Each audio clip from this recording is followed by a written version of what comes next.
In today's lesson out of Classroom Mathematics, we are busy with Chapter 13, Geometry of Straight Lines, and today we look at parallel lines.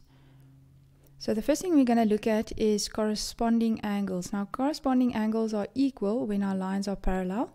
So an example of what that looks like, our corresponding angles in this case is this angle and this angle.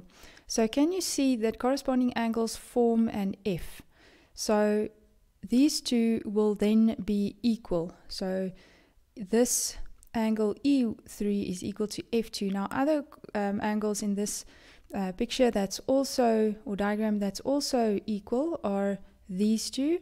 And then also we have these two, they are also corresponding, and then these two are also corresponding angles. Now whenever we use this in a question, the reason you give is corresponding angles, and then you have to state that AB is parallel to CD. The next type we look at is alternate angles. So they are also equal when the lines are parallel, but alternate angles form a Z or a Z or a N.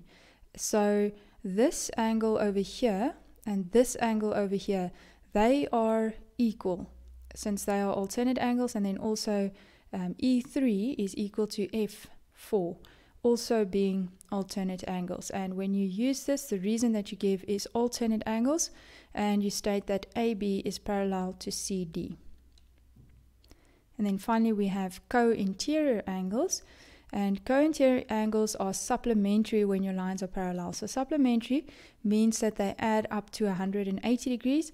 So as you can see, this angle over here and this angle over here, they lie between the parallel lines. They form a U, and they add up to 180 if AB is parallel to CD.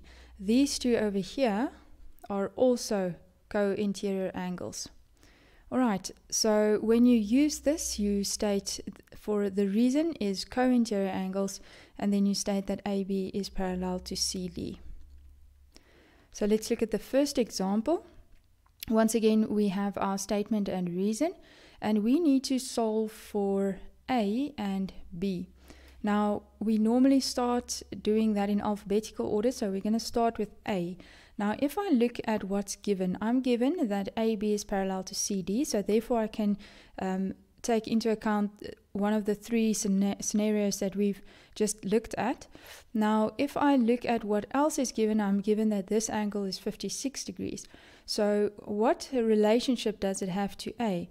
See that these form an F. If I have this, they form an F, so these two are corresponding angles. That means they are equal. So I can simply state that A is equal to 65 degrees, and my reason is corresponding angles. And what is parallel? AB is parallel to CD. Alright, A is done. Now B. So what relationship does B have with either the 65 or the A that we've just found? Now with the 65 there's no relationship. It's quite far off. If we had this angle, for example, which we do, this is 65, we can say the vertically opposite angles and then equal them to each other. But also we also know that A is 65. So these two angles are also vertically opposite angles. So that means they are also equal. So I'm going to say that B plus 20 degrees, this whole angle in terms of B, is equal to 65 degrees. And I'm going to use the reason vertically opposite. So vertically opposite angles. And then I can simply solve for B. So B will then be equal to 65 degrees minus 20. So B is equal to 45 degrees. And then for example 2, to determine the values of the variables. In this case we have an X to solve and we have a Y to solve. So we write our table, statement and reason. So let's start with X. We are given this 105. So how can we use that? What is the relationship between this angle that we're given and the one that we want? As you can see, these lines are parallel. So what relationship does this angle and this one have? They are co-interior angles. And for co-interior angles, together they are always equal to 180.